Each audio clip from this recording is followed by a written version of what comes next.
You're busy, and at times the overwhelming pace of your business or personal life just keeps you from giving your all or doing your best. It happens to the best of us. Time to talk business with EmilyReeves, Director of Digital Strategy and Planning at Little Rock-based communications powerhouse Stoneward. She also has a popular and helpful website, MsAdverthinker.com. It is full of insight on developing trends in the tech and communications world. Emily, thank you for being back with us. Thank you for having me. Let's begin with some apps that will help people with their productivity in their personal and business lives. Let's start with one called Wunderlist. Tell me a little bit about what Wunderlist actually does for you.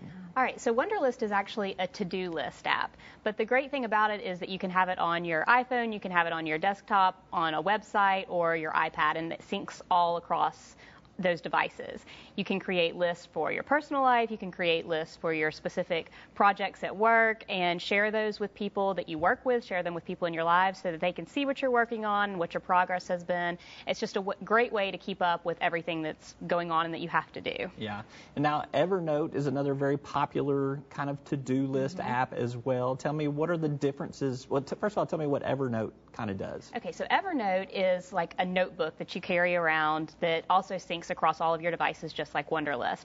I honestly don't know how I lived without Evernote before I found it, and most people that I've talked to that use Evernote feel the same way.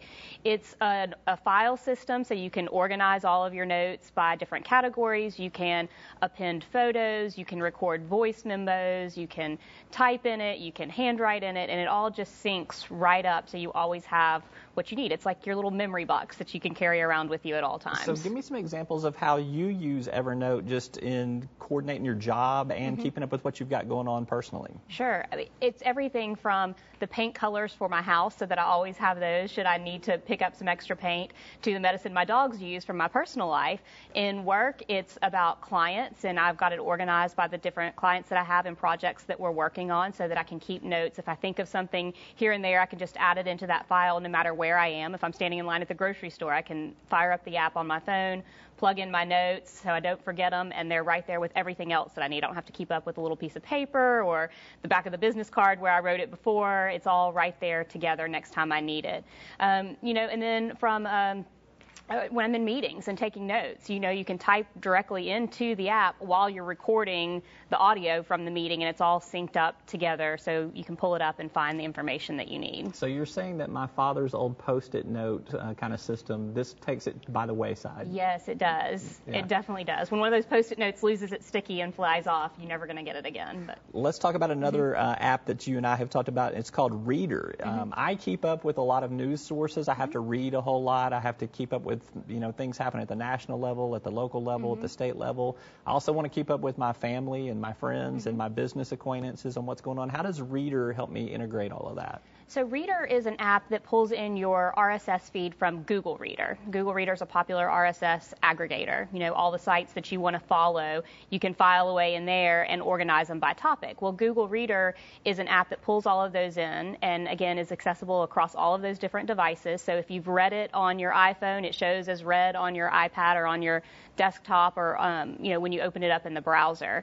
And so it's, again, just an easy way to get all of that and sync it across all the devices. And then what's also great about it is built within the app. When you're reading an article and you think, that's a really great thing, I want to save that, I want to share that, right within the app, you can share it to Twitter, you can share it to Facebook, you can copy the link and email it to your friends and family or your coworkers, whoever you want to share it with, along with pretty much anything else you could possibly want to do from a social standpoint, you can do within that app. It's all built in. It's very cool. And I've got a teenager, so I've got somebody to help me set all of these things up. So kind of how intimidating are some of these apps in terms of putting them into place? None of them are intimidating. They're all very easy. People across our office use all of them and have not had any issues.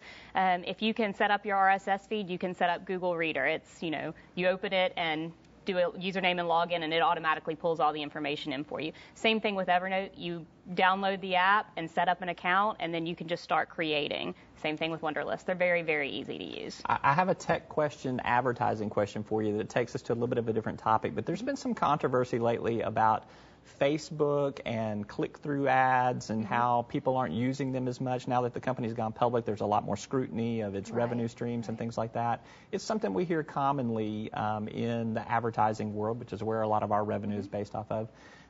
Is there a problem with people not necessarily going through those ads and clicking through to websites for clients these days? Well, so online advertising is constantly evolving, just like everything else in the technology space and in the internet world. And they're becoming more and more personalized. So it's really up to the advertiser to make sure that they're targeting the right person and they've got the right message in that ad. It's not Facebook's fault if a user is not clicking through on the ad. It's the advertiser's fault because they've obviously delivered the ad to the wrong person, or they don't have a good message that is going to garner those click-throughs. And you can test that. That's the great thing about online advertising is you can put 4 messages out there, see which one is getting the best click-through, and then change all your others to match that. So it takes a little bit more work than, say, traditional advertising. The other thing that's happening is Facebook is moving some of those banner ads off of that right-hand column and integrating them into your news stream, so you're going to be more likely to see them. So it's not necessarily that the advertising doesn't work. It's just that some of it's not being used correctly. Who knows what the future is, but I think it's going to be a constant evolution.